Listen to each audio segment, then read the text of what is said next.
तो मामला है मध्य प्रदेश का। जी हाँ, 17 लोगों को बाइज्जत बरी किया गया। इल्जाम उन पर यह था कि उन लोगों ने जो है इंडिया पाकिस्तान मैच के दौरान पाकिस्तान जिंदाबाद के नारे लगाए और पाकिस्तान के जीतने के बाद जश्न नहीं बनाया। तो ये इल्जाम था और इस इल्जाम की बुनियाद पर उन लोगों को 6 साल की जेल हुई थी। जी हाँ, ये सभी 17 लोग जो थे ना वो मुस्लिम समाज से ताल्लुक रखते थे, जाहिर सी बात है। अब 6 साल के बाद ये पता चलता है कि ये जो उन पर आरोप लगे थे, जो इल्जाम लगाया गया था कि उन लोगों ने नारेबाजी की थी पाकिस्तान जिंदाबाद करते और जश्न भी मनाया था, वो सारे आरोप झूठे थे, यानी कि निर्दोष हैं। और उन 17 लोगों को जो है ना 6 साल बाद बाइज्जत बरी किया गया।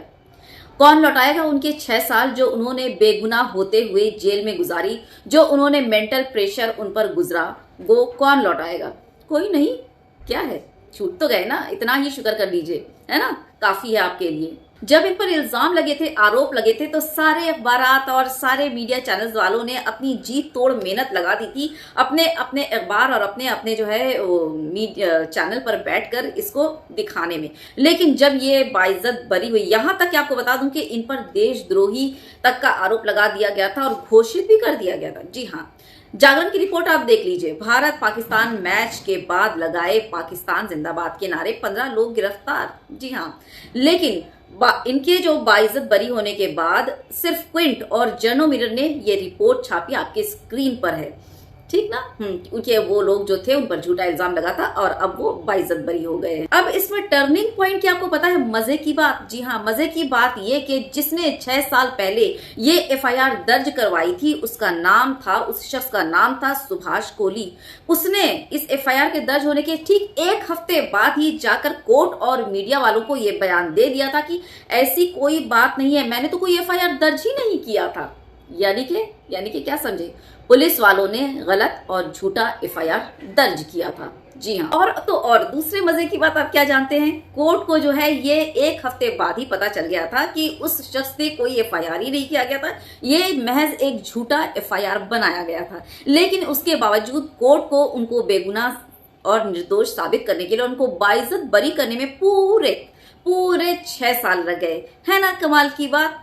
इतनी बड़ी गलती, इसको गलती ही कहेंगे। एक आदमी 6 साल सफर करता है, किस तरह से मेंटल प्रेशर में जाता है और जेल में रखा जाता है, और जेल की जिंदगी कैसी होती है ये किसी को भी बताने की जरूरत नहीं है ना। तो इस गलती की ना ही उनको कोई मुआवजा, ना ही किसी किस्म की माफी तलाफी, ना ही उन झूठे एफआईआर और एक्शन लेने वाली पुलिस वालों पर ही कोई कार्रवाई, और ना ही कोर्ट की कोई सजा, और ना ही कोई आदेश। तो है ना कमाल। इसी तरह से जो है वो पार्शियलिटी करेगा इंडिया, तभी तो आगे बढ़ेगा इंडिया, है ना, ऐसा लगता है।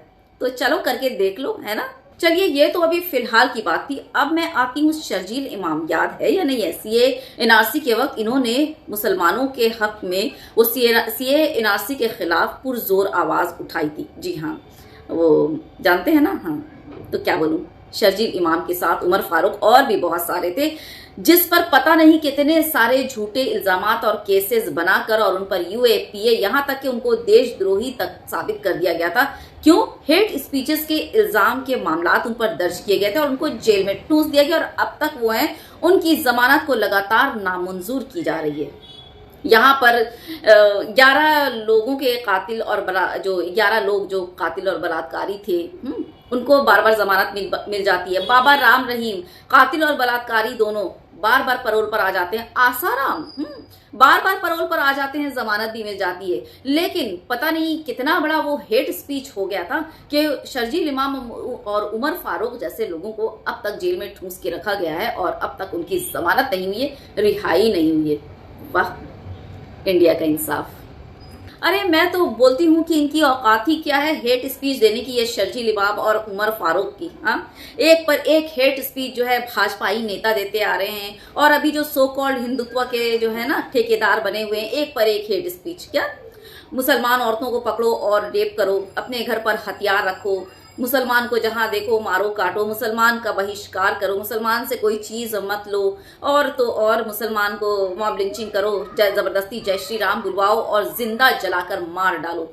इस तरह के हेट स्पीचेस आ रहे हैं और ये इस तरह के हेट स्पीचेस देने वाले खुले आम घूम रहे हैं। इन पर कोई कार्रवाई नहीं, कोई यूएपीए नहीं, कोई टाडा पाडा काटा कुछ भी नहीं। आराम से इनको इनकरेज किया जाता है कि हाँ आप इससे बढ़कर और हेट स्पीच दीजिए, ताकि जो है हम अपने सत्ता को बहाल रखने में और इस तरह से हिंदू मुस्लिम फसाद को लेकर आगे बढ़ते रहें। बस तो क्या बोलूं, तो बस साथ में शेर सुनते जाइए। इस शेर के साथ अपना वीडियो खत्म करूंगी और गुजारिश करूंगी कि वीडियो जो है वो शेयर कर दीजिएगा, है ना।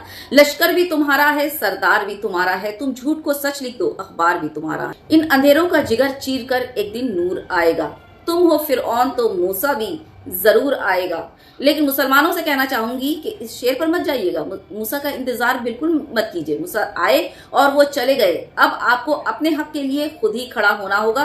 कानून और लॉ एंड ऑर्डर को मद्देनजर रखते हुए कानून के दायरे में, समझ गए ना। तो अपने हक के लिए आपको खुद आवाज उठाना होगा। शेयर करना बिल्कुल मत भूलिएगा, ज्यादा से ज्यादा वीडियो शेयर कर दीजिएगा। अल्लाह हाफिज।